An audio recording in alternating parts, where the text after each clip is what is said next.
This is Hannibal here from thehannibaltv.com with two MMA legends today. Of Hey. course, there we go. David Tank Abbott, who's also a WCW legend. Oh, and we got Paul Herrera, who is a UFC pioneer as well, coached the likes of Vitor Belfort and Tito Ortiz, who's a good friend of Tank's as well. So it's great to have you both on tonight. Great to be here. Yep. Hey, Paul. What's up, Stottle? What's up, Whole bunch of Tankster? nothing. Whole bunch of nothing. That's right. Hi, Paul. Yeah. What's up, Sally? Hi, Paul. How are you, honey? I'm doing great. Cool. Good. So, Paul, you're also an All-American wrestler as well, and collegiate wrestling champion and a former state champion in high school, right? Right. Yeah. Mm-hmm. So let's start it off here. I saw this other podcast that Paul did recently. You guys met in kind of a weird way. Do you want to talk about that first meeting, which I guess Paul beat up one of Tank's friends or something? Oh, Yeah. that was a while. That was a long time ago. In a nutshell, basically, it was one of Dave's buddies. He's kind of a crazy guy too. He was a cool guy. We're still good friends. He was partying, getting crazy. We ended up getting in a fight, and then I heard that this guy Dave Abbott was gonna kill me. But the more I researched it and the more I found out who he was, I was like, oh my god, this is nobody you would wanting to beat you up, right? And I was at Golden West, and I would be in the weight room, and you could see him lifting in there. And I mean, I don't know if you know much about working out, but like if you see a guy doing 2 plates, he's decently strong if he's repping 2 plates. But when someone does 3 plates on bench, they're like, okay, that guy's kind of strong. And then when you see somebody doing 4 plates, you're like, but that guy's put some time in some lifting. Then you see somebody doing 5 plates, and you're like, that guy's a freaking animal, right? And then when you've seen someone put on 6 plates and do 6, which I've never seen it ever in my life, other than Dave do it. I know how heavy it is to get under something like 3 plates that can crush somebody, And so I was like, I don't even want this guy anywhere near me. You know what I mean? He's probably gonna end up killing me. So, but long story short, all that worked out to the point where we became friends, and I'm glad we did, because it's been an awesome trip. You know what I mean? It's been pretty cool. Absolutely. Yeah. Eddie is a little hardwired, fun type of guy, but I've beaten Eddie up myself. So at the time, I was like, "Who beat you up?" And I was coming to Eddie's rescue. But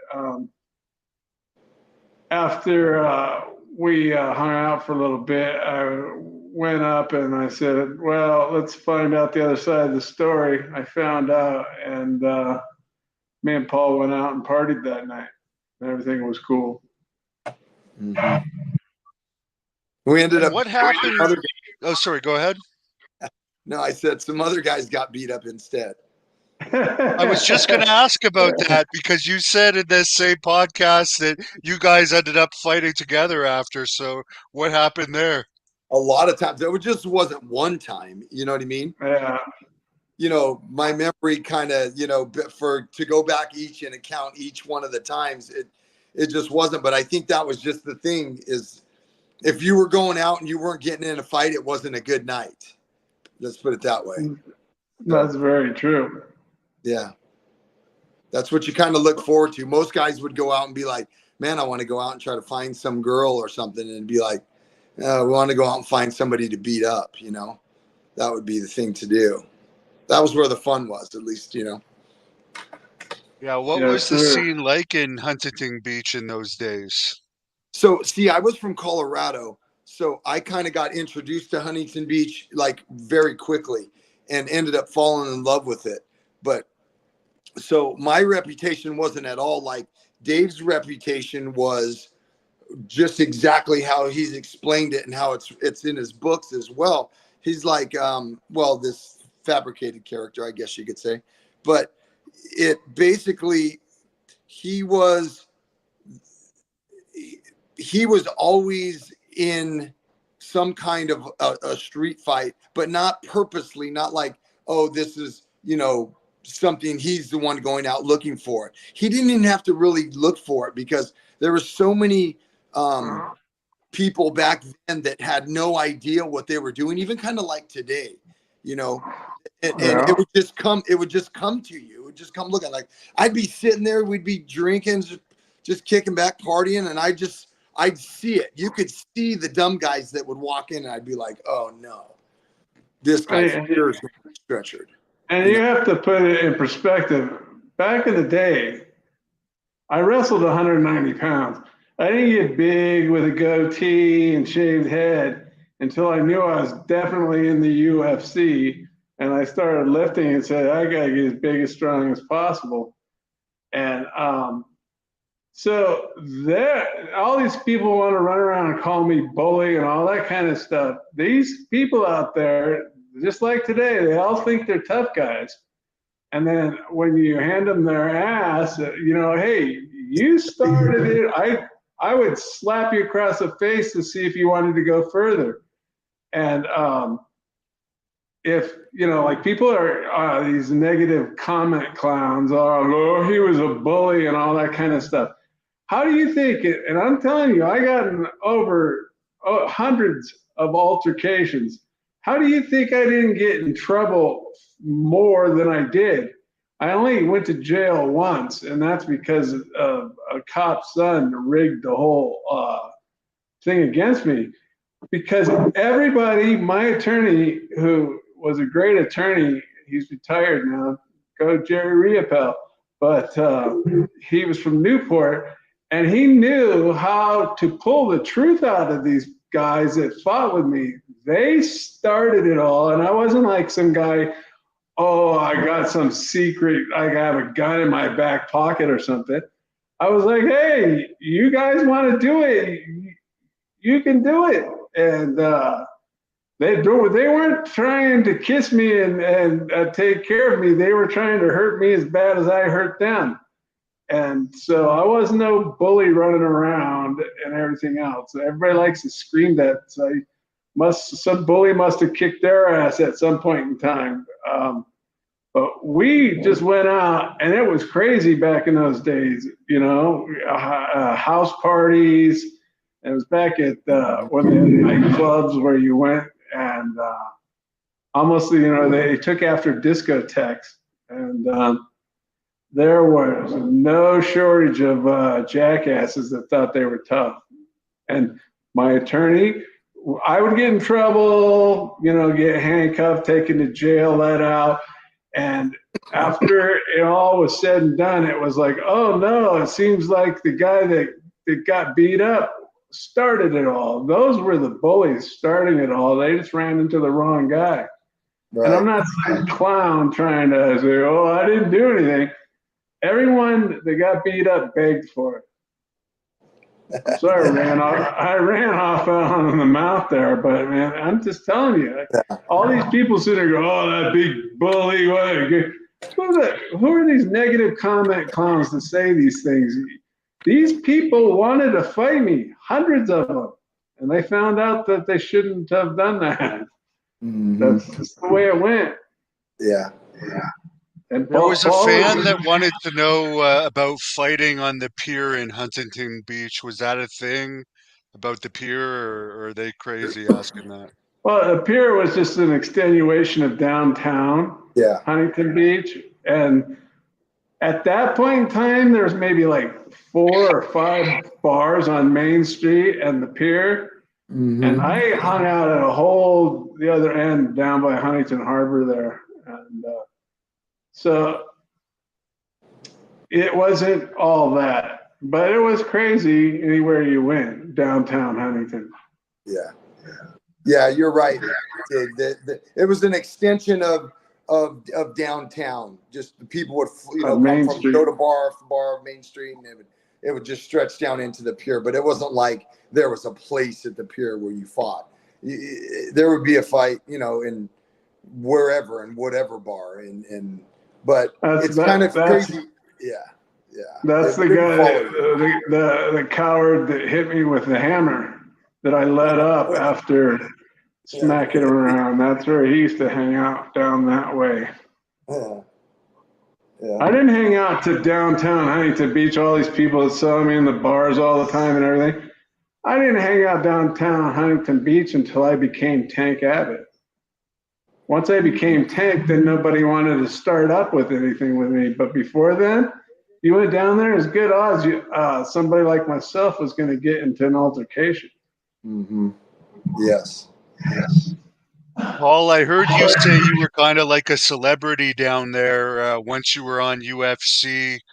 Did that help there be less fights, or would you get into more altercations when you were really into your partying?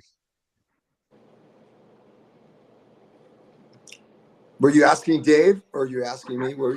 No, you. I know. Dave just said that he fought less I'll tell you after why he was I in. ended up getting in a shit ton of fights is because I would have, depending on where it was, if I went downtown, because everyone, it seemed like that was a kind of a downtown person. A good majority of people knew the guys that fought. So I went out there and I got knocked out. So I'd have guys walking up kind of snickering and said, oh, and I'd be like, these guys have no idea.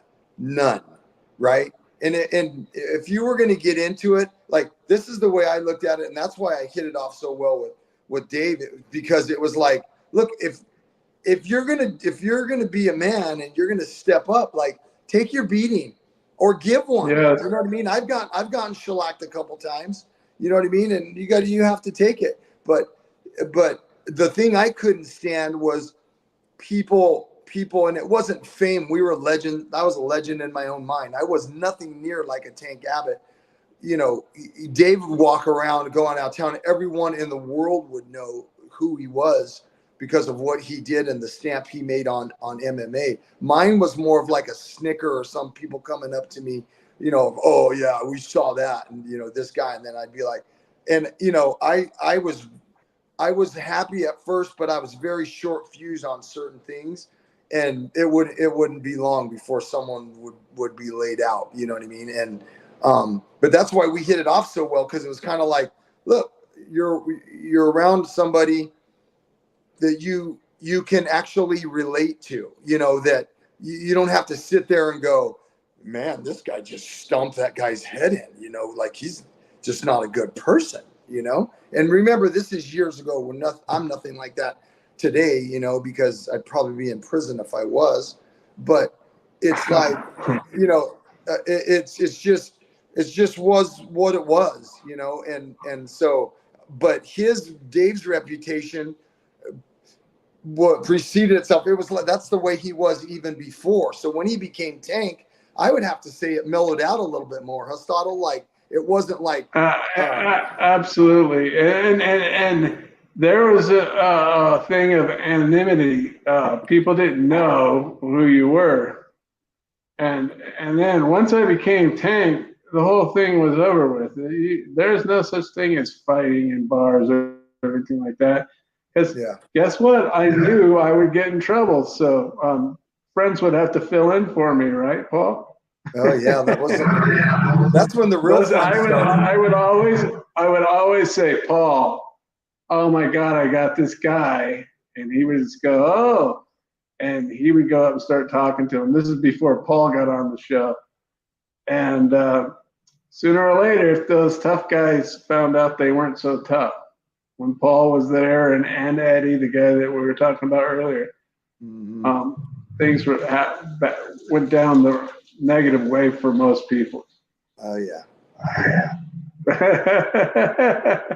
And yes. Paul, you were in, of course, that UFC Puerto Rico with Gary Goodridge that they used that as the highlights forever. But I understand you were pretty wild back then and were actually partying in Puerto Rico, where I've used to live there. I know how crazy it gets there and how cheap certain things can be there.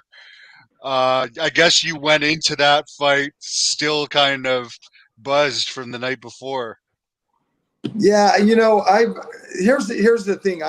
There had been a point in time in my life where I had like was very structured and I had trained, and it's no joke to get into the national tournament and a D1 national tournament in place.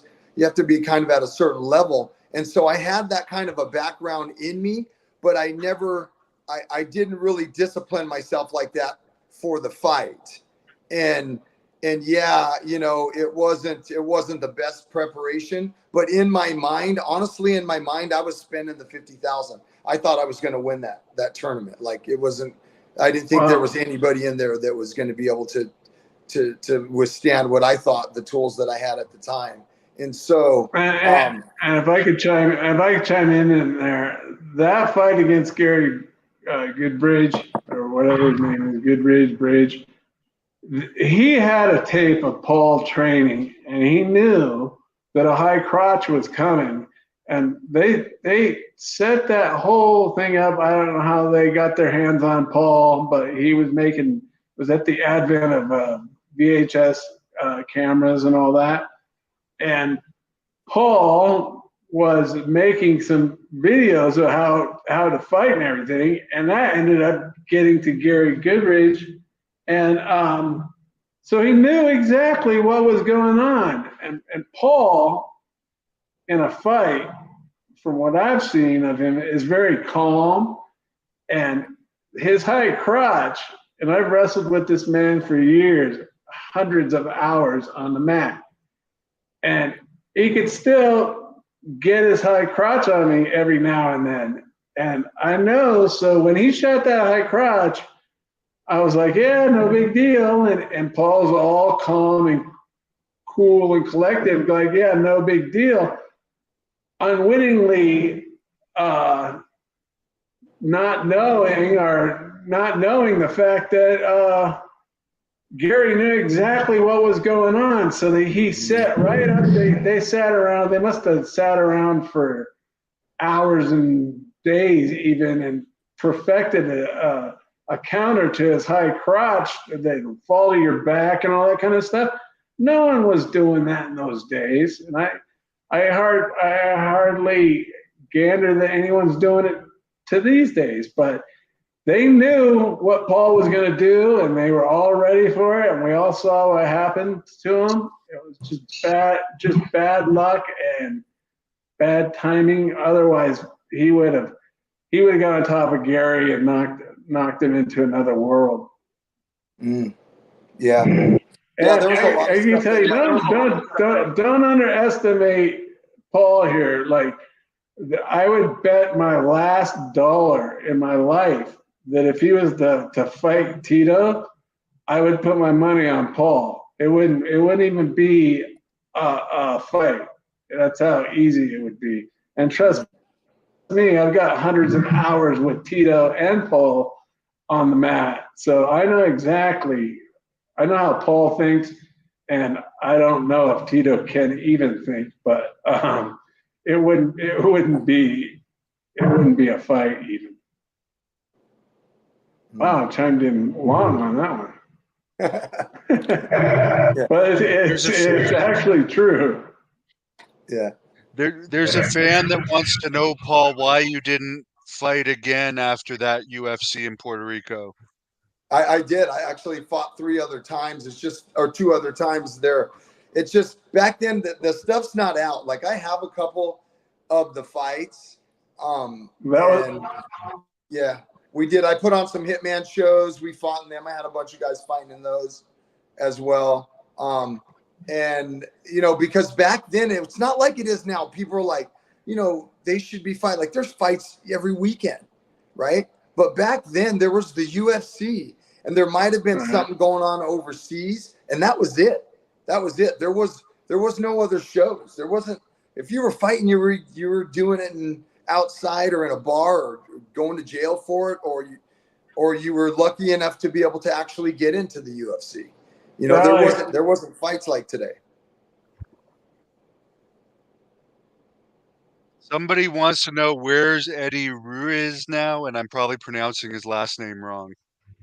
Eddie Reese. Ed's doing okay. Ed's Everybody wants to know. Yeah. Just know this: he's alive, and he's doing well. That's he's doing good.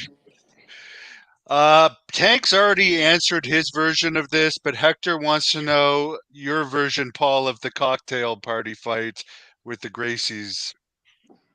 The cocktail party fight. Okay, so there's more than one cocktail party fight, right? But with the Gracies, there's, you know, as I recall, there was this guy. I think his name is Al Stanky, right, Stottle? Al Stanky.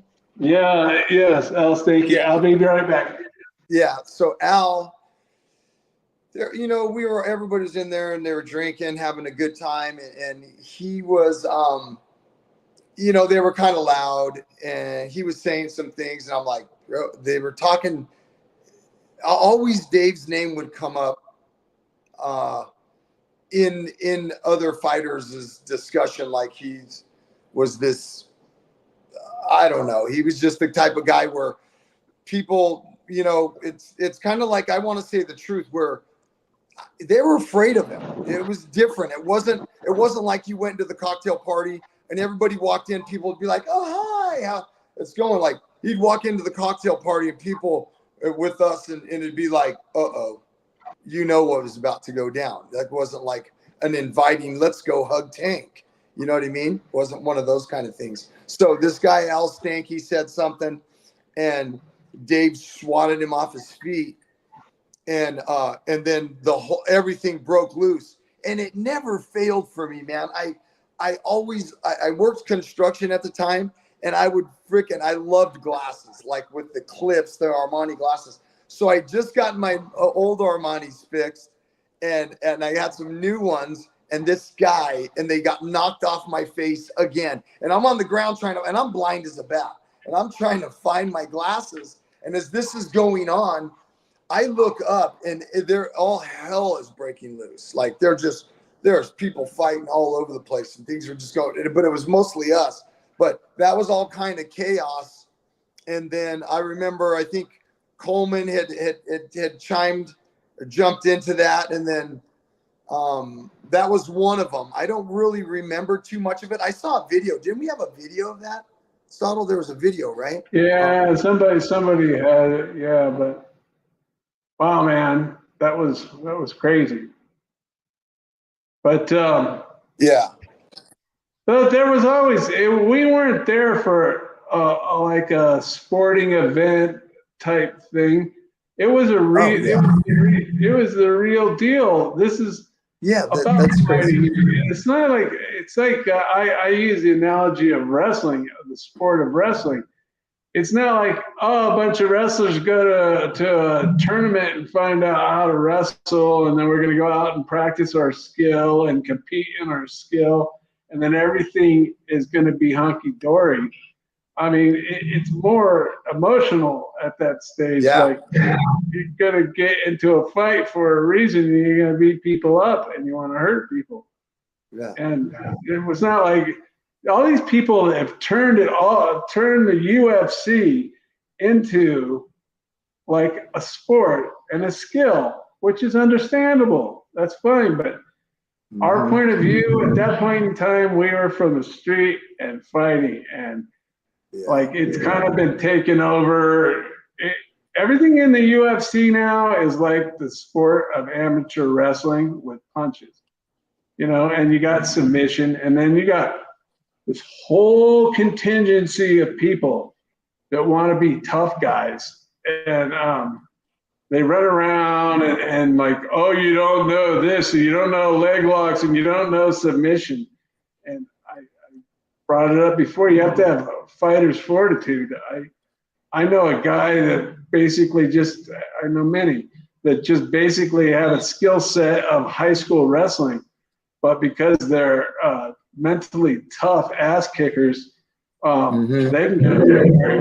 can get out there and get down. But but it helps to have a good wrestling background. And Paul is obviously an All-American from Nebraska. With that, Stubble, Dave, so when the fighting, I loved how you said that, because here's how it was. You had guys that were in different types of martial arts, right? And then Dave was the first real, in my eyes, and I've been in this sport since then and I'm still in it. So I've watched this evolution take place for the last 4 decades. And I still yet to meet a group kind of like the group that Dave that had been encompassed around the Tank Abbott era, right? And around Dave in particular. It's because when we went to a fight, everybody else was going into the fight and they were like, okay, let's get all of our masters and our black belts and let's all just get together and let's get focused and let's practice our technique and hit our pads. And we were sitting around drinking going, the first guy that I see from their camp, we're going to shellac his ass. We're taking him out. Like the first one. And Dave would be like, you guys, I got to get through this. I can't get thrown out. Don't do anything. And we'd just be chomping at the bit going, the first guy I see, I'm taking out. And that was the mentality. It was different. Yeah, and Paul, but this is important because I got the negative comment clowns. Yeah. And McCartney and his contingency of clowns. They all run around saying I was drinking and the whole 9 yards. I did not drink until the show was over. So like McCartney, all his little things, he says, oh boy, he was drunk and he was this and that. McCartney's never seen me drunk. Trying to pull my name through the mud. What a donut, man. I'm serious. That guy's right up there with Tito in the wits world. But as far as me drinking all the time and I was out of my mind, you guys, I wasn't drinking whatsoever. I did my drinking, but my drinking, I had all my stuff taken care of. And before the fight, there was no drinking. So all you guys can make up your little funny stories about, not you, Paul, but these negative comment clowns about, oh, yeah, oh, he was drunk. Oh, yeah. Paul was with me the whole time. You ever seen me drunk before the fight, Paul? No. I mean, this is like, that's kind of the high school stuff that these guys bring up. I was a very disciplined person. No, we trained. We went all over the world. We were all over the world, all over the nation, training with the best in the world, lifting, running. Like we were on a great training regimen.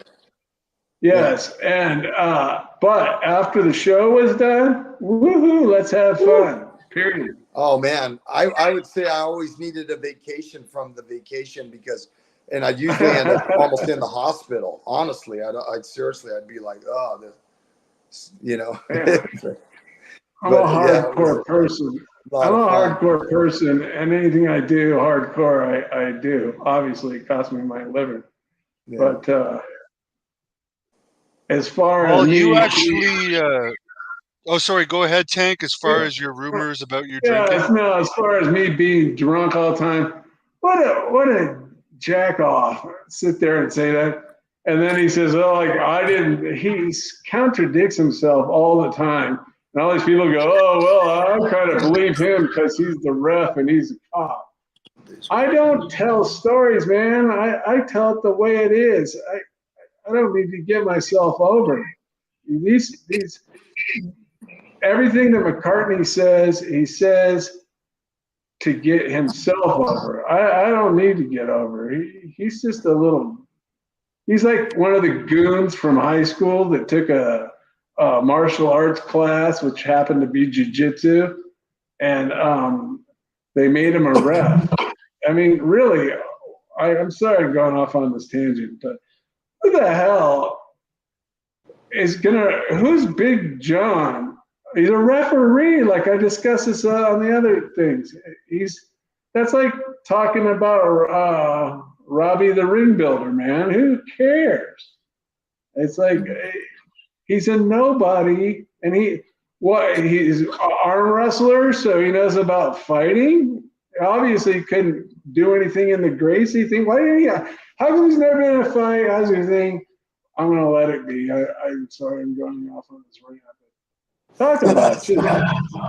Just talk Paul, about how did you recruit Tito Ortiz into wrestling in high school? Because I understand you're the one that was actually coaching at his high school, and you recruited him. And I guess I don't know how you guys all connected with Tito eventually, but Yeah. maybe you could explain that. Yeah. So I was at Huntington Beach, and in the ALC. It was called the Alternative Learning Center, which was the remedial classes, which were the kids that were. No, it's the truth. I know. I'm just laughing. And basically, I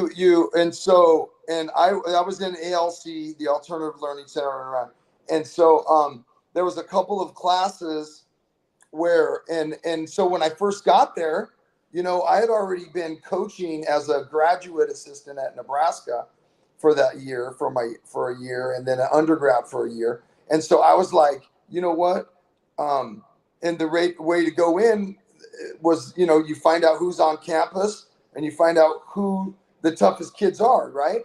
And so I start looking around, and this name keeps coming up, Eric Escobedo.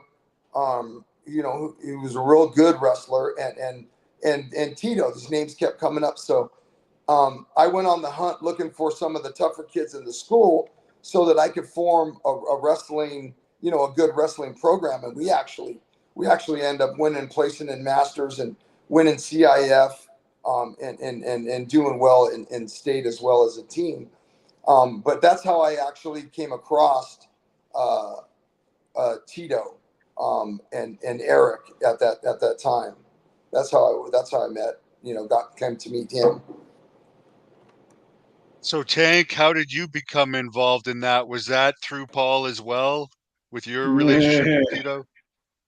Unfortunately, sorry, Tank. That's why my wallet was left a little lighter, and my alcohol. He used to break into my house and take all my booze and stuff when I was out and about. But yeah, no, Paul is around the 200 mark, and I needed some bigger guys, and Tito has a bigger frame, even though he fights whatever, is it light heavyweight nowadays? I don't know what it is. They didn't have weight classes or anything like that, and so Paul's all, I got this kid, you could use him, and you need training partners. So I said, yeah, bring him in, and that's how that began. Mm-hmm. Was your experience with him better overall, Paul, than Tank's? You know what? I always look back on like everything, right? From when things started to where it was, but we've had a couple of things transpire between us. Like when I coached Bonner, there's been some mishaps. There's been some things that have happened between us, but I want to specifically talk about one is when he was outside of he wasn't wrestling. He had taken some time off. He wasn't doing anything, and this kind of got him back into wrestling at the junior college level. But we had a little scrap outside in the it was in the dirt, in a driveway, a gravel driveway. He and I we were scrapping, and I was just like, kind of, what are you kind of doing type thing, and at that point I was more of like a coach than anything. But when you got a coach that's out partying and doing things, that, and I mean, I don't want to get in too much deep into what it was, but it was some real partying, not with drugs and things like that. And so that's just not kind of the way you want to be around somebody or somebody to see. So I was kind of like, we had a few misunderstandings there.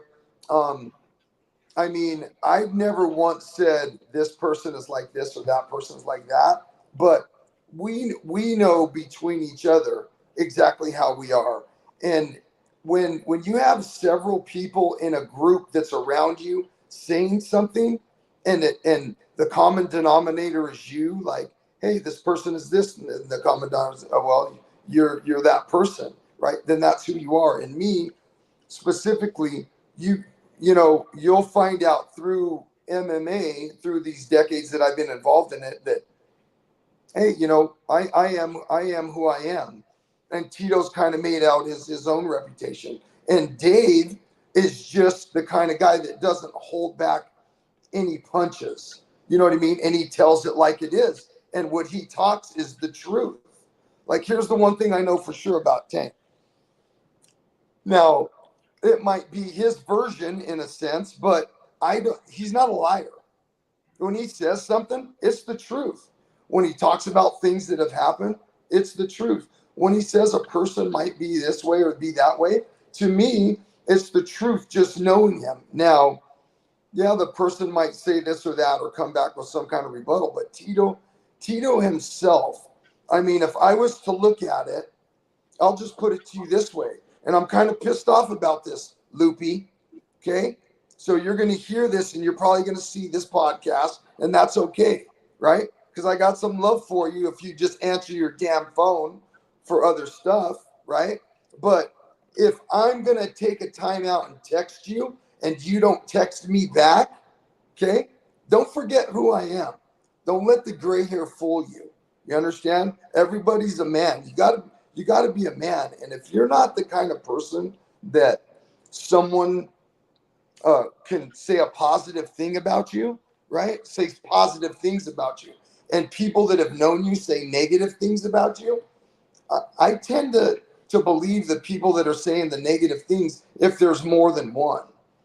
And it just bothers me about I'm not just talking about Tito. I'm talking about other fighters, and people are then in this game. All of a sudden they get in a couple fights and they're famous and they're somebody.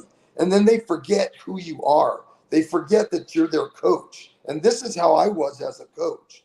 And this is what I mean by that with Tito and any other fighter I've been around. If you're going to disrespect me, and what I call disrespect, then you better be ready to answer maybe the repercussions that are going to come up out of that, right? And all in all, when I look back on all the years, I can say this: I can look at myself in the mirror and go, "That's a straight dude." Now, I might have done some things to some people that I owe some amends to, but can't remember all of that. But the guys that I was with and the people that I trained, if we are separated, that separation didn't come from something that I did, right? And usually the people that are pulling off bad things and doing bad things, they repetitively do that. And in our game in MMA, you'll hear about it. You'll hear about this guy doing this, or he or somebody didn't pay a trainer, or somebody lowballed the trainer, or or they're talking bad or down about it. It all comes out. It's such a small world, right? But I mean, if I had to scale things on a 1 to 10, if you're below a 5 on my scale, I won't even mention how I feel about you. And all I can say to him is, God bless you. You know what I mean? God bless you. But he ain't on a 5 out of 10 on my scale. You mentioned Huh? Stephan Bonner. Stephan Bonner is a great guy. I've had experience with him before he passed away. Is there anything either of you guys? I don't know how much interaction Tank had with him, but he passed away way too young, unfortunately. Oh yeah. Yeah, Cool. I didn't have anything to do with him. Yeah, I did. I got to spend some time with him, train him. He came down to Empire, and I trained him for the Tito fight, and that was really cool. He's a really solid guy. I go by this. Like, I'm a trainer, so if you tell me you're going to do something, we never had a contract. We shook hands. We agreed upon X amount, and that's what I got paid, right?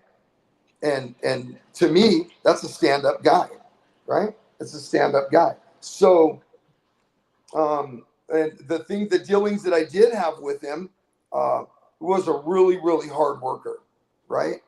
And I've heard some things that he suffered with some stuff, like anybody, but there was nothing but positive things that came out of that relationship with Stephan Bonnar. I mean, he goes down as a dude that I can say, you know what, that guy was 10 out of 10, 9 out of 10, when it came to training, when it came to me as a coach, when it came to doing what he said he was going to do. So, God bless that guy, man. R.I.P. That dude. He was a good person to me.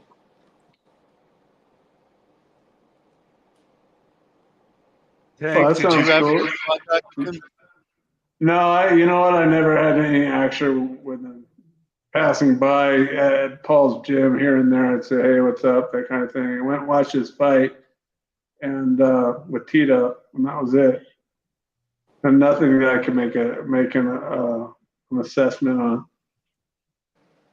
Maybe Paul could confirm or deny this. Tank, you said in my interview the other day you only lost 2 bar fights. The one guy had a hammer. I think the other one was a gang against you or something.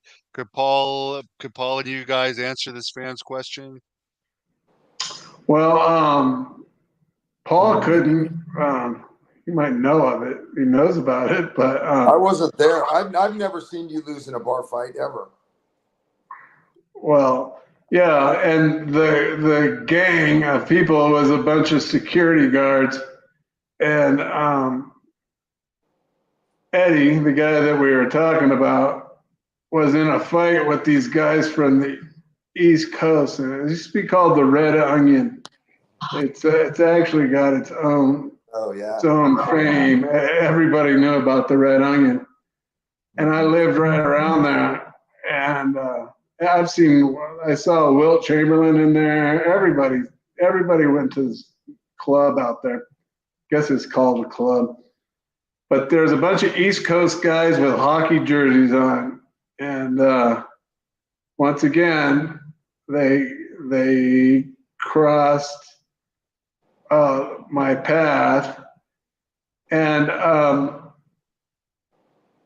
I was trying to stay out of it because I knew people knew who I was, and I could get in trouble.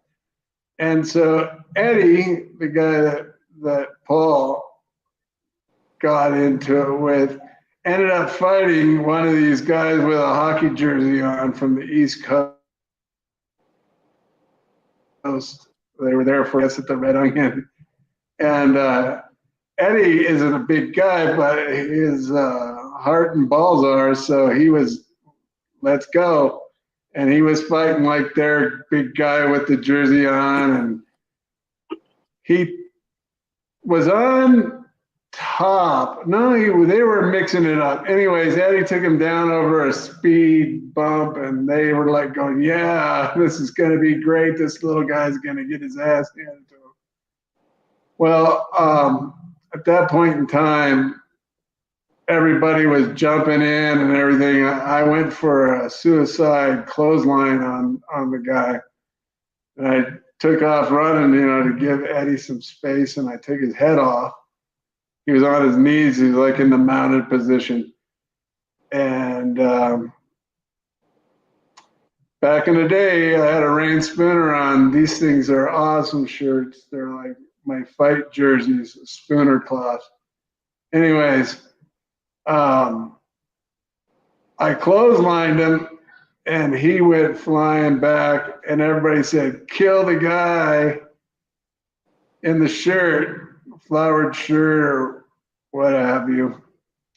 And so I was running in the parking lot, which there was a fight every night. I used to go drink.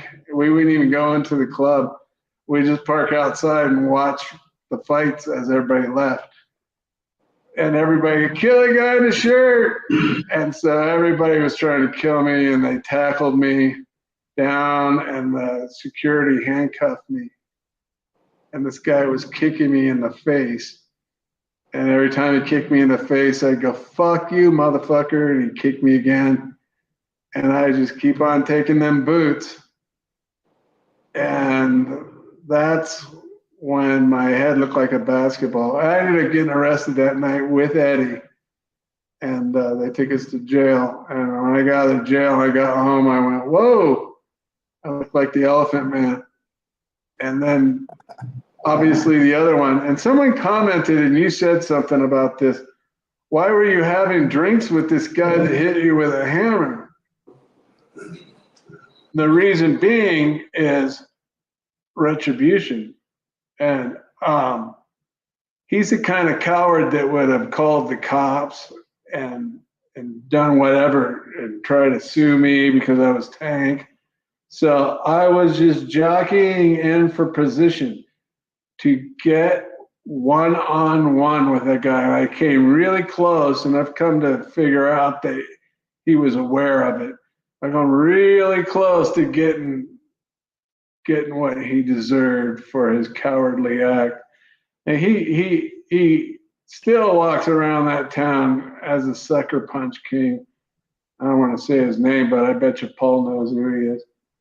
But yeah, so he's just a little clown. But I guess you know what they say, the best thing to do is live a better life. And I've done that, superseded that. So those are the two fights that I lost. And trust me, no one ever, there have been some times when I was too drunk. I guess I could talk about this one. There's a lot of fights that I don't need to bring up, even though the statutes ran on it, but you see how that goes with everything with these things. Anyways, this one guy, he wanted to fight me, and I was so drunk, and I got in on him. It was right in front of this nightclub, Tijuana Jones, I think it was called. And everybody was watching, and I was so drunk I couldn't even stand up. And I had him I had my hands around his waist, and I was behind him.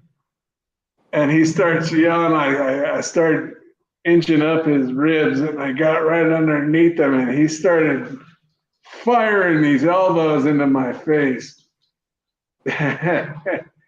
And everybody's like going, oh man, that guy's eating some elbows. Anyways, it got broken up, and Eddie was there. Eddie used to run with me all the time.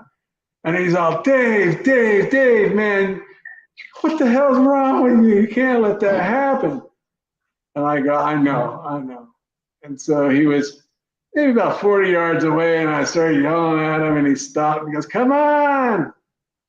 And so I jogged up to him and took it to him. And anyways, once again, I was in court for a unrelated thing. And once I got done standing in front of the judge, this guy comes walking up with me with an envelope, and he goes, you are served. Turns out that it was a guy from the nightclub that was elbowing me in the face because I did a number on him after that. And he sued me and the bar and everything else. But yes, that's what happened. Like I said, it's brought up Wilt Chamberlain. It's like Wilt Chamberlain and his one night stands, man. I had so many fights. It was unbelievable. And it's no big deal. I don't care. If I had so many fights, I wasn't picking fights and bullying people. These guys were the bullies. I know it's a cliche. I used to bully the bullies, but I didn't even bully the bullies. I played the poor victim. Hey, man, who am I to sit here and go, do you know I can kick your ass? Do you think they would believe that? No, that's why they got it. That's for you negative comment clowns. I wasn't a bully. I don't care if you want to think I was a bully, go ahead. But all you're doing is talking about you must have been bullied at some point in time. I've never been bullied, ever. except by Paul. That's it.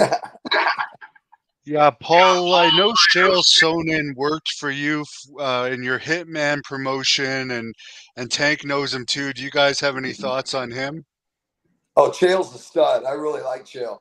He fought Babalu in the show, and what was crazy is I don't want to get too much into that because I don't know how that statute of limitations is either with the athletic commission. But we were having a show, Is It Real in the Cage? And Chael was fighting Babalu, and it went into it was a close fight, but Chael had won, and they're predetermined bouts, meaning for me to do the show, I had to predetermine all the bouts, and I was exactly right on every one of them. I never once was wrong on my shows. And it wasn't that I fixed the fights, or I don't really want to get too much into that. You can read into it as you will. But anyway, Chael had fought Babalu, and he had beat him, and he had the belt, and we were giving out the belts, and Chael's like, it's my belt. And then Babalu was staying in the cage, and his whole team. And now all the Brazilians got together, and then, oh no, man, it was going to be a backstage bash again, you know? And so, you know, there was like Dan Henderson was there, you know, Randy Couture, there was a bunch of guys, and I didn't know who we really had as backup. And I was promoting the show as well as fighting in it as well. And I'm trying to pull this whole thing off.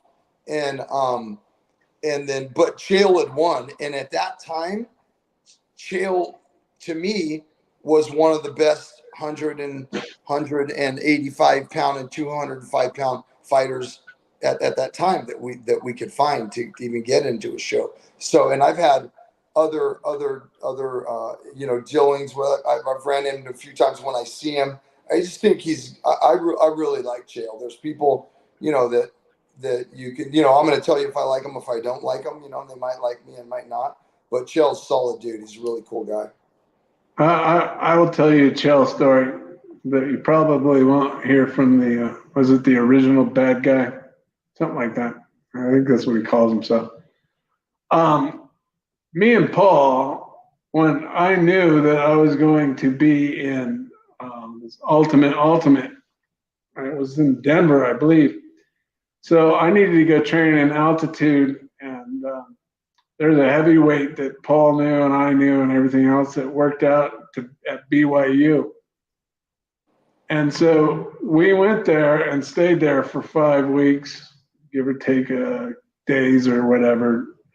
Anyways, so we trained with the wrestling team, and Mark Schultz was the world champion there. So it was awesome, you know, to get to wrestle with a world champion. He pulls your game up the whole 9 yards.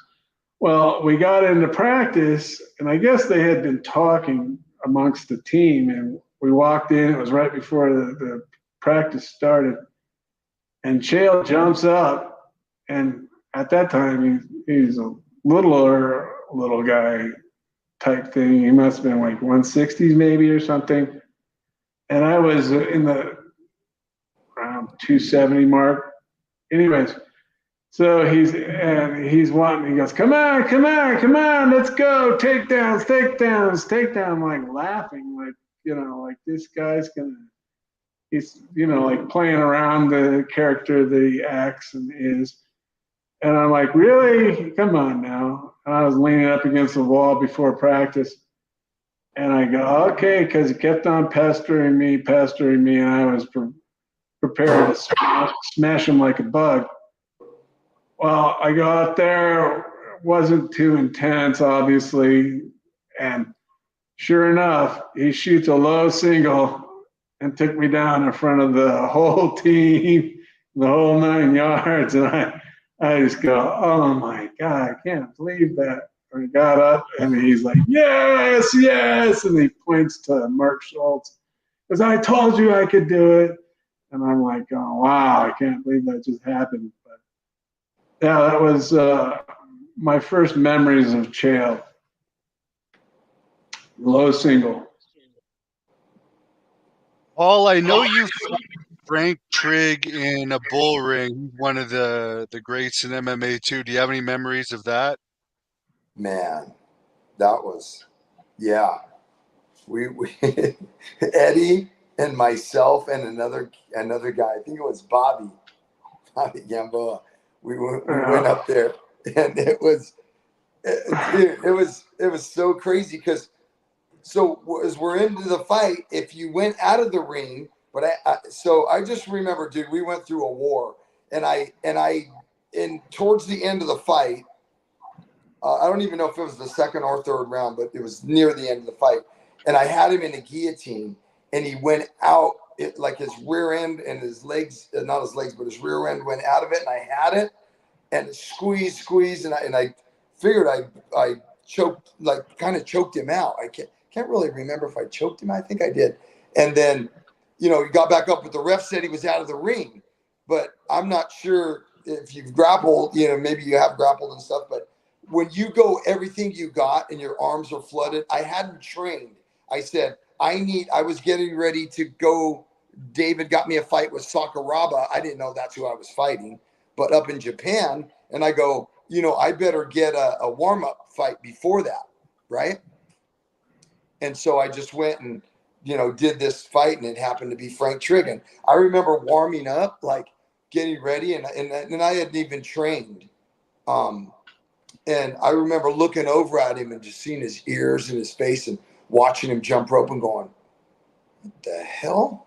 That's the guy I'm fighting, right? And I was thinking, holy shit, this guy looks like, he doesn't look like some average guy.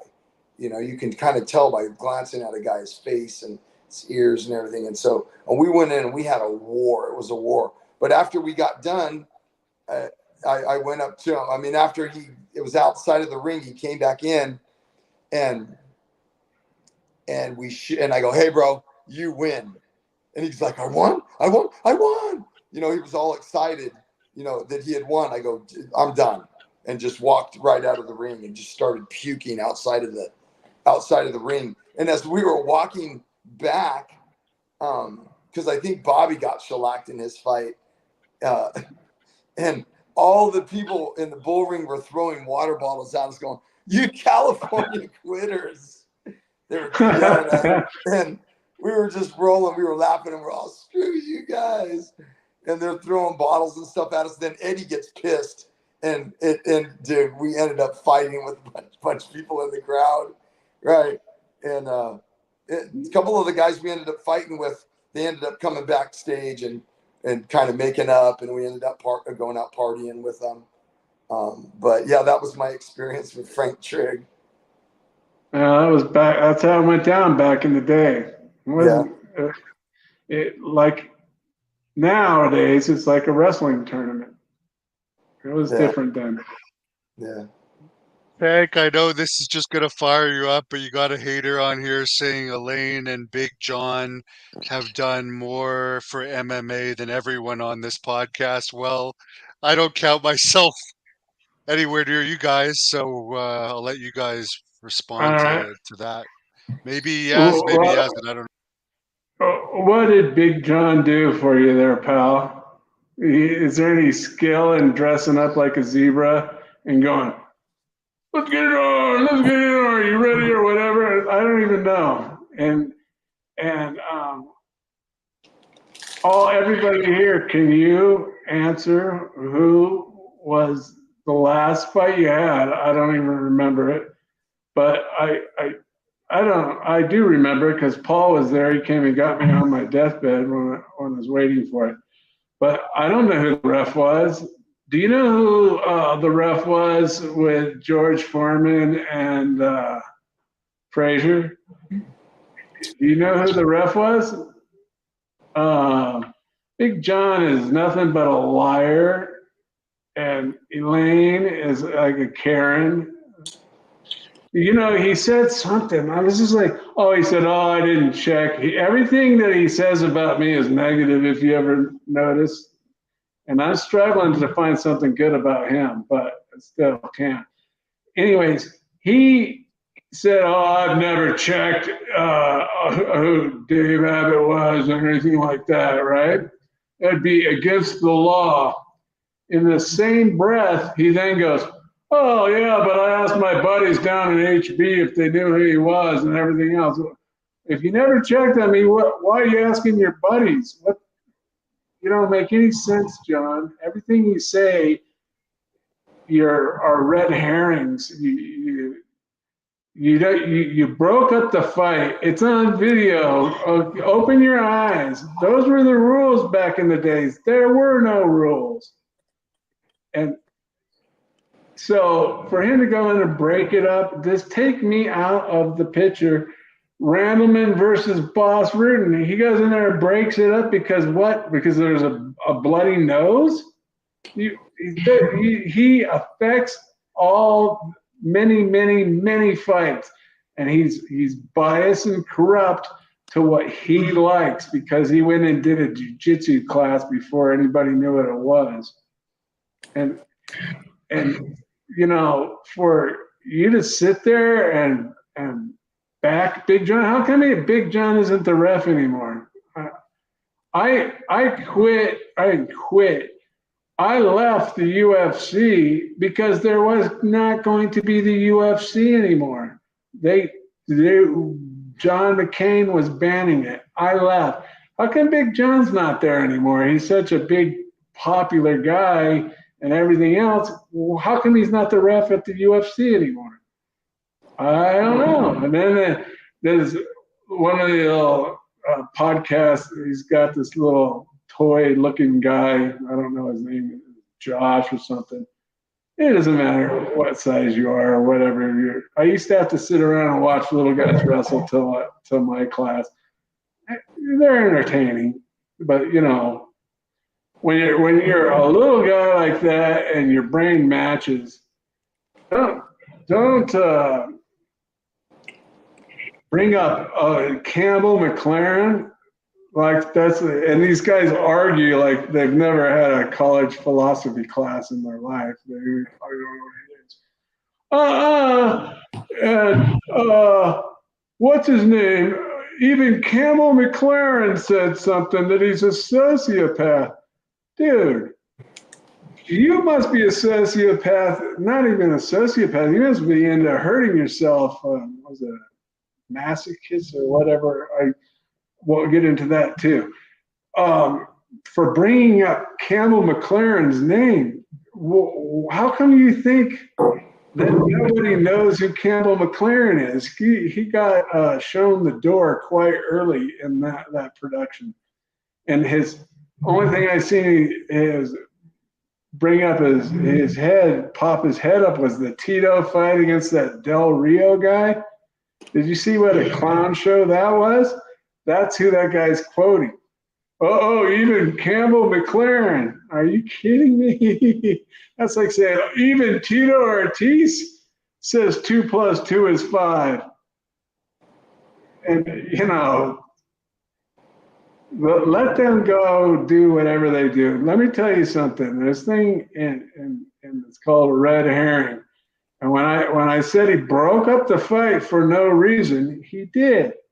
And then he starts arguing about all this nonsense, complete nonsense, about the moon is made of cheese. Who cares? Stick with the original argument. Did you not break us up? It's on tape. How can you not say that?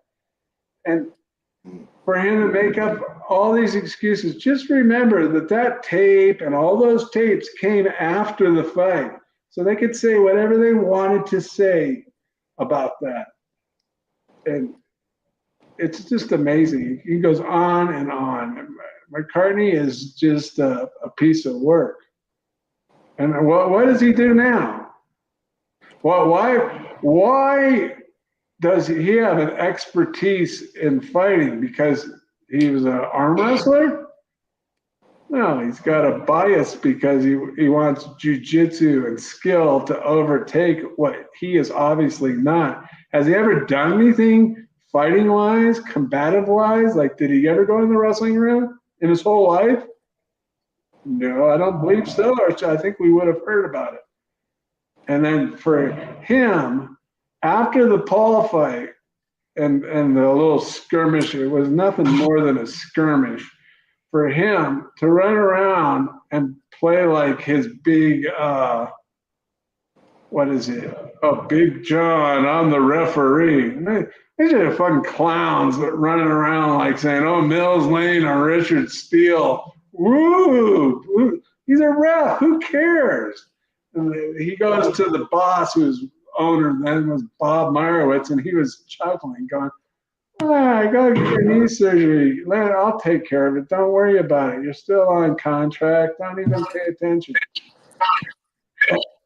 It's just, and then for him to make some deal out of it, oh, I'm going to quit. Like, who are you to care? And I read in a thing, somebody, I'm quoting or paraphrasing, somebody wrote, and in so many years, they're going to know who you are. They're going to say, Big John who? Big John McCartney? And like, in his mind, what he must think of himself, like, I don't know anything about racing, but let's just sit here and go, oh, I changed the tires for Richard Petty's race car. Who cares? It's John is whatever. He did that. He tried to get me kicked out of the show. Obviously, it didn't work. And secondly, he affects fights like that cabbage fight where they stopped it on a cut. He goes, oh, are you all right? And I go, yeah, but I've got this, it's called adrenaline. It's like a goop. And they put it over the cut of my eye. I go, yeah, but I got shit in my eye, meaning like wipe my eye off. Oh, stop the fight.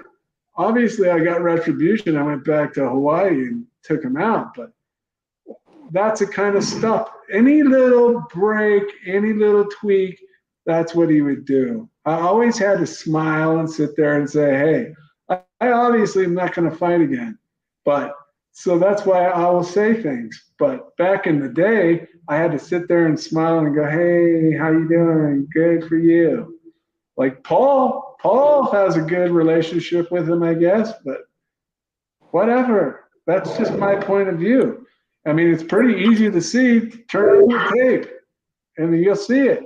And then if you know the behind the scenes at the thing, and then these little bozos, clowns that sit there and talk about Campbell McLaren like he's some professor of the whole show. I believe he was shown the door. You figure it out. That's the guy I want to bring up as on our side. There's the rant. And on top of it all this CTE, stuff like that. Listen, I can reiterate this 1,000 times to you, but you know what? Oh, for some reason you don't like me. Do you think I lose sleep over it? No, I probably sleep sounder because of it. But it's documented from Cedars-Sinai, Beverly Hills. I died 5 fucking times on the table. I had over 6 strokes. I was in ICU over 120 days. For me, yeah, I have Paul can confirm that, right? Just for anyone that doesn't know, I heard Paul, he was there like when they told you were going to die, right? I was there, yeah. He gave me a text saying he was on his way out, and I'm like, whoa, wait a minute. And when I saw him, he was hooked up. The only thing keeping you alive at that time, Dave, was that machine. And they were and Sally had said, don't think he's going to respond, or he doesn't, or sometimes come to for this or that. But when I got there, he came to. And I'm like, what's up, Stottle? And he was like, oh, man, it's not good. And I'm like, and at this point, I was like, man, I just want to pray with you. You know what I mean? And I got to pray with him. And then there was this nurse and the people on the floor, because it was in like more than an ICU floor. because they actually have the dialysis machines and everything. It was a surgical center. Yeah. ICU floor.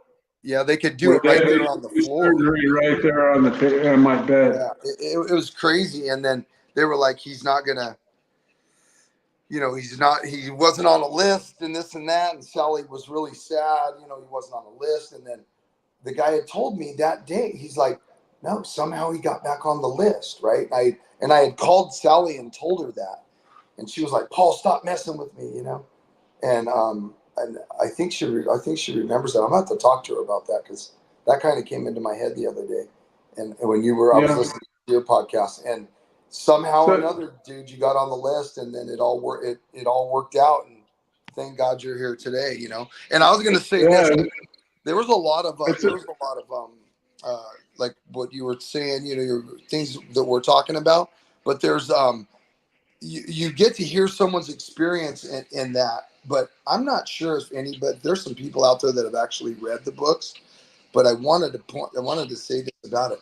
We're in such a we've been kind of not racking our brains, but I'm like, when you've lived kind of this style and you've gotten to live around this kind of an era, it was just different, right? But when you physically were at the fight and all the fights in the bars and all the stuff, and you vividly, I vividly remember seeing teeth fly. I vividly remember hearing a loud explosion of a pull stick. I've seen a guy in slow motion. It's weird when I fight. Sometimes it's in slow motion. It's almost in frames. It's kind of weird for me sometimes, but just almost to the point of death, right? There's no one, I don't think, Stoddle, that's going to be able to vividly bring that out in your books, other than a Quentin Tarantino probably could, or this dude that I met that did the Narcos movie. I think it's Padilla. If you're out there and you're watching this, bro, I'm going to reach out to this guy too. But this guy, he did the Narcos movie and actually went in behind the scenes and got to interview people that were involved in it. You would need something like that for someone, because you're talking about these fights and the things that you did, but people have no idea what That's right. It's pretty crazy when you. Well, I wasn't the jock. I got nothing wrong with Dudley Do Right, Dan Severn, but he could be great at his skill of wrestling. But if you've been in as many wrestling rooms as I have, you know who the tough guy is. You know that there's all different levels. You can go use your little wrestling skills so far, but when it's time to get down, when it gets dark and dirty, and that's the way it is. People call me arrogant and all that kind of stuff. I guess I rub people the wrong way. But listen, you walk in my shoes and done what I've done, you would understand. And all these little smart asses with their mouths, they have no idea. They made laws to protect you from people like me. Because if I could, I would. They made new rules. They make laws. Yeah. But in prison. Anyways, my book, I'm glad you brought that book. That book is a novel. Check it out. And it's as true as a made-up story you can get. Yeah, that's pretty cool.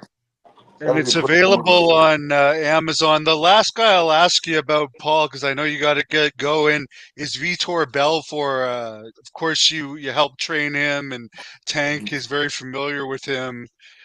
Could you share any insights about your experience? Yeah, I can share some of that about Vitor. But hey, also too, I want to put a plug in out there for the stud getting ready to fight. Brian Ortega's getting ready. He filled in last minute against David Lopez. We're going out to Vegas here coming up this next week. That's the guy you're coaching now, right, Paul? Yeah. Brian's a stud. But Vitor Belfort, he's crazy. He's not crazy. They're just, I was driving up to Big Bear, working construction from 5 to 2, leaving the job site, driving from Corona all the way up the 330 to Big Bear every day, and then driving back home and doing the same thing. Trained him for 6 weeks like that. But I'd be working all day, and then I'd go back up there and get my stuff on, and just, and back in that day, man, I could just go, right? And he ended up, getting shellacked by Randy.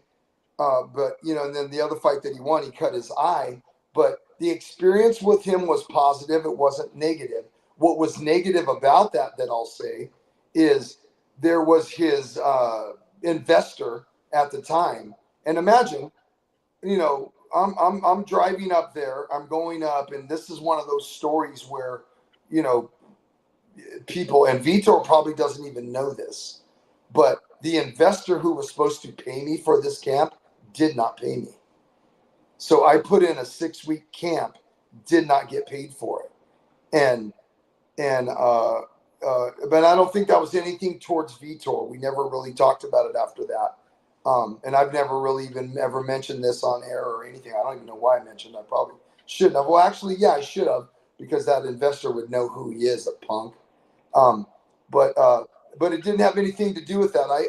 I actually created a bond with Vitor. We get along with each other to this day. And he had all these guys around him, and I mentioned this. There was all these people, sponsors, so many people, right?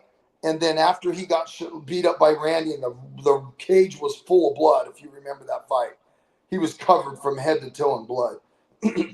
And he was just shellacked, and we were going in the ambulance from that to the hospital. It made me think about my fight in Puerto Rico, and like there wasn't no question if he was going in an ambulance. He needed to, and he was just laying there. And I just remember him being so down, and I was in my mind, I'm like, where are all those people now? You know what I mean?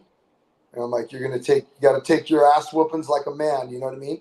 Take your wins and losses the same way. Either you're getting ready for your next fight, or you're hanging up your gloves. One or the other. And he took it. He took it on the chin. My experience with him overall, he's another one of the guys that are above the 5 out of 10. That I would say that I can actually break bread with. And there's very few, but there's only one. I want to say this. There's only one guy I've known up to this point today, not talking about the Brian Ortegas or anybody that I'm training right now. I'm talking from the past, not this future that I'm involved in. There's one guy only that I would sit and break bread with, and that has never screwed me over, ever, and that I have actually lived some of my best life with. And it's just been an honor and a privilege. I don't get very often times to say this, bro, and we probably don't got too much longer. You know what I mean? We'll probably live and torture ourselves out, but I really, man, you're the reason I got into this, Tank, Dave, and dude, it's always been an honor and a privilege. And you're one of my friends I can look across at. And there's no such thing as best friends or this friend. There's just a friend, someone you can shake hands with and know that man has got his word. And not only does he's got his word, but he's got his balls, and he's got his, back your ass up. And you've never once failed me on that, bro. Never. Appreciate you, Well, I appreciate that you saying that. That's nice of you to say that. And wow, kind of blew me away. Mm-hmm. I know it's what can I say, the truth, but man, you have a friend of me, and unless you screw me over, then I'll always be there for you. Yep. Yeah. Good deal. I didn't mean to get you all tucked up. No. I'll give you a kiss when I see you. Well, yeah, we know how that goes. But you don't kiss and tell. Anyways, yeah, right on. Paul, get down. Anyways, Paul, this is the fight, Paul, right? Brian Ortigas versus Diego Lopez. Brian Ortiga, you're representing Ortiga now. Yeah, Ortega. Yeah, he's the number 3 ranked. So it goes right now. Topuria is the champ. Then you got Volkanovski, right? Who Topuria knocked out.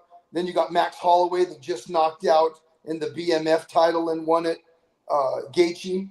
And then you got Brian Ortega. And it's a loaded stack. Like there's some really, really solid dudes there. But Brian is, man, he's different level. You know what I mean? He's one of those guys like Tank. He reminds me of Tank in this way that if you call him, like, dude, 2 weeks notice, you know what I mean? And he's like, Coach, what do you think? And talking to us and Tiki, the manager, you know what I mean? I'm like, bro, we're ready to go all the time. Like, ding, ding, ding, ring that bell. We're ready to go. And he's like, I'm in. You know what I mean? And that's just the way he is. He's that kind of kid. He's a last minute fill in then, right? He what? Brian Ortega's a last minute fill in. Yeah. He's filling in. Yeah, he's filling in. See, he's a tough guy. It's not it's about getting out and doing it. Yeah, and here's the thing. UFC 303, right? That's the one that McGregor was supposed to be on? Yeah, McGregor was supposed to be on. Brian's kind of saving the card in a sense. But, you know, because he's very popular. But that kid, like, and Tank's saying it, you know what I mean? That says a lot. This kid's like, you know, kind of almost top 10-ish, right? But Brian's putting not only his reputation, but everything on the line, right? And a lot of people won't take that fight. You know, these young well, tell him from experience. It'll come back to haunt you. Yeah. Yep. You know how many fights I've lost because I took the last minute thing, but I was burning the candle at both ends, and it's a different scene for him. Yeah, that was a different scene. So he's ready. Tell him about my last fight that you worked my corner with. Oh yeah, this is how I was warming up on the bed in my room. Yeah, so I'm like, I went up there with him, and I was like, what? I know you said a thing one time, Stottle, about the leaving Las Vegas. You referenced that, but it was kind of similar, dude, for me. Like, I'm looking at you on the bed. You're not warming up. Bro, I think if they did an alcohol blood test on you, it would have been blowing a high 2.6, maybe 2.7. No, just because I'm saying alcohol poisoning in your blood. You weren't drinking. I'm just saying. I was definitely sick. Yeah, you were just sick. Yeah. Your body was swollen. There's no way you could have been in that.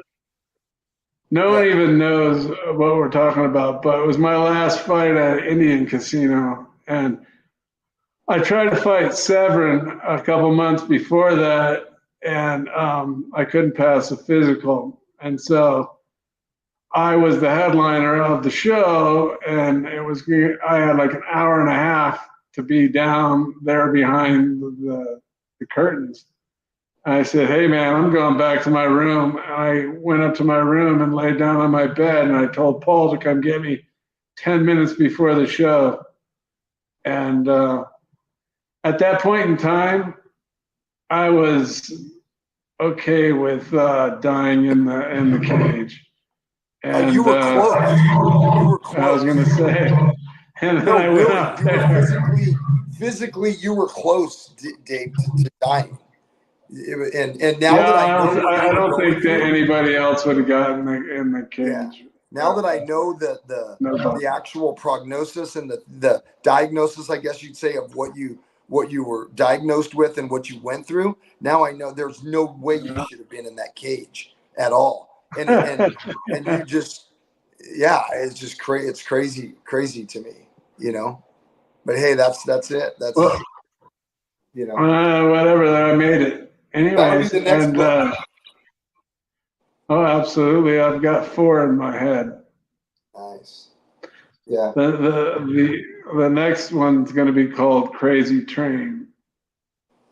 That's where Walter Fox goes to the NHB and takes over the whole production of the show and becomes the show. I know it's And diluted. those books are on Amazon, right, Tank? For anyone who wants to buy those books, they can go to Amazon and get them. And Paul's man is fighting on the next UFC. I'll let you guys close this down here with however you want to wrap it up. Wow. Okay, I'll start. Well, hey, man, it's not CTE. It's called 5 strokes. But I'm here talking that says something in itself. Anyways, I love this whole sport. I love my whole life. Everything's been awesome. And Paul, I'm glad that you were a big part of it, especially this part. And nothing but love for you, brother. Right on, brother. Same thing. Yeah. It's cool to be on here. Cool to be on here.